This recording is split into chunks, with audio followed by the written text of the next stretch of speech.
네, 이번 동영상에는 나이를 계산하는 간단한 프로그램을 만들어 보면서 변수나 상수 또는 연산자, 자료형 이렇게 프로그래밍에서 가장 중요한 역할을 하는 기본 개념들에 대해서 먼저 배워보도록 할게요. 그러니까 나이 계산하는 프로그램은 되게 간단합니다. 어떤 형태냐면 나이 계산하기라는 버튼을 눌렀을 때 태어난 연도를 입력을 하라고 해요. 태어난 연도가 내가 2000년이다. 확인을 누르면 2019년을 기준으로 해서 나이는 20세입니다. 라고 알려주는 프로그래밍이에요. 그래서 이 프로그램을 짤 때 우리가 결과로 보는 모습은 아주 간단하지만 그 안에 들어있는 개념은 아주 여러 가지가 있습니다. 자, 하나씩 한번 살펴보도록 할게요. 나이 계산하는 프로그램에서 그 나이 계산하는 식은 어떻게 되죠? 우리가 이미 알고 있듯이 나이는 올해 연도에서 태어난 연도를 빼고 2를 더해주면 우리가 알고 있는 나이, 한국식 나이가 됩니다. 만 나이 계산하는 것은 좀 복잡하기 때문에 여기서는 그냥 단순하게 나이를 계산하는 방법을 얘기해 보도록 할게요. 그래서 도레미라는 사람은 2000년도에 태어났고요. 그러면 2019년, 올해 연도 2019년에서 태어난 연도 2000년을 빼고 거기다 플러스 2를 해주면 나이가 될 것입니다. 만약에 한라산이라는 사람은 2005년에 태어났어요. 그러면 2019년에서 태어난 연도 2005년을 빼고 2를 더해주면 한라산의 나이가 나오겠죠. 올해 연도는 2019년이라고 제가 지금 말씀을 드렸지만 이 프로그램을 2019년이 아닌 2020년에 쓸 수도 있고 2021년에 쓸 수도 있어요. 그래서 이 올해 연도 값도 달라질 수가 있고 태어난 연도 값도 달라질 수가 있죠. 이 달라진 값들을 가지고 계산을 하면 나이 값도 당연히 달라질 수가 있어요. 그러니까 분명히 식은 하나인데 나올 수 있는 값이 여러 개일 때, 사용하는 값이 여러 개일 때 이것을 변수라고 합니다. 값이 변하기 때문에 변수예요. 근데 나이 계산을 할 때 더해주는 값 1은 언제든 항상 1이에요. 그래서 계속 변하지 않고 값이 일정한 것을 상수라고 해요. 일정하다 해서 얘는 상수라고 합니다. 그래서 우리가 이 나이 계산한다는 것이 되게 간단한 프로그램임에도 불구하고 변수값도 알고 있어야 되고 변수를 어떻게 만드는지도 알고 있어야 되고 상수값도 알고 있어야 돼요. 자, 그러면 변수에 대해서 먼저 알아보도록 할게요. 변수는 우리가 사용할 변수는 나이, 올해 연도, 태어난 연도예요. 이 변수를 사용하기 위해서 자바스크립트한테 얘는 변수니까 언제든지 값이 변할 수 있다 라고 알려주는 것을 변수를 선언한다라고 합니다. 그러면 우리가 콘솔 창을 통해서 한번 변수 선언하는 방법을 알아보도록 할게요. 자, 그러면 이제부터 변수를 선언하는 방법을 알아보겠습니다. 변수를 선언을 할 때는 var이라는 예약어를 사용을 하고요. 그 뒤에 변수 이름을 넣어줍니다. 변수 이름은 나이 계산하는 안에서도 변수가 3개가 있었잖아요. 그 3가지를 서로 구별할 수 있는 이름을 사용을 해야 돼요. 그리고 이름만 보고도 이 안에는 어떤 값이 들어있겠구나 라고 추측할 수 있을 명확한 이름을 사용하는 게 좋죠. 자, 그럼 우리는 나이를 저장하는 변수는 age라고 해볼게요. 얘는 나이를 저장하는 변수예요. 이렇게 슬래시 2개를 붙이는 것은 주석 처리를 하기 위한 것입니다. 아까 자바스크립트에서 실행을 하는 것은 아니고요. 소스 코드를 보는 사람만 알아보기 쉽게끔 어떤 설명을 붙여놓는 거예요. 그 다음에 현재 연도를 넣고 싶어. 그거는 current year라고 해볼게요. 얘는 현재 연도예요.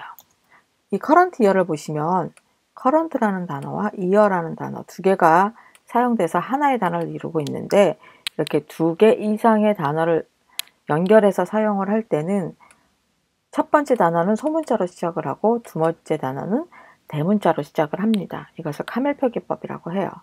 이렇게 사용하지 않고 current 언더바하고 year 이렇게 하셔도 돼요. 그러니까 대문자가 아니라 소문자요. current와 year라는 단어를 밑에 언더바로 연결을 해주죠. 이렇게 해서 2단어를 연결해서 한 단어처럼 사용을 하셔도 됩니다. 그리고 태어난 연도는 birth year라고 할래. 그래서 이것은 태어난 연도입니다. 이렇게 해서 age라는 변수, current year라는 변수, birth year라는 변수, 이렇게 3개의 변수를 선언을 해줄 수 있습니다. 아직 값은 지정되지 않았고 이러이러한 변수를 사용할 거다라고 프로그램한테 알려주는 거예요. 그 다음에 변수를 선언을 했으면 거기에 값을 지정을 해줄 수가 있습니다. 자, current 현재 연도가 2019년이다. 그러면 current year에는 2019라는 값이 저장이 돼요. 그럼 birth year는 도레미가 2000년에 태어났대요. 그러면 2000이라는 값이 birth year에 들어가 있어요.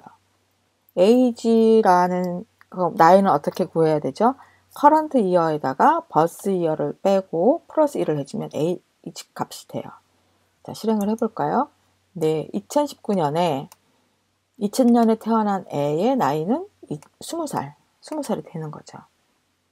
이 current year에 어떤 값이 저장되어 있는지, birth year에 어떤 값이 저장되어 있는지에 따라서 age 값이 달라질 수 있습니다.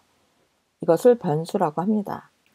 그럼 current year는 2019년 그대로 두고 birth year 값을 한번 바꿔볼게요. 자, 한라산이라는 애가 태어난 해가 2005년이라고 한번 가정을 해보겠습니다. 그럼 birth year에는 2005라는 값이 저장되어 있어요. 이 상태에서 age 값을 한번 다시 계산을 해볼게요. 그러면 이번에는 15라는 값이 나왔어요. 2005년에 태어난 한라산의 나이는 15라는 거죠. age 값도 달라지는 걸 알 수가 있죠. 그래서 current year, birth year, age 얘네들은 다 변수로 지정을 해서 언제든지 달라지는 값을 저장을 할 수가 있습니다. 이런 것들을 변수라고 해요. 변수를 지정할 때, 변수 이름을 지정을 할 때 아까 두 단어를 연결해서 표기하는 방법을 알려드렸고요.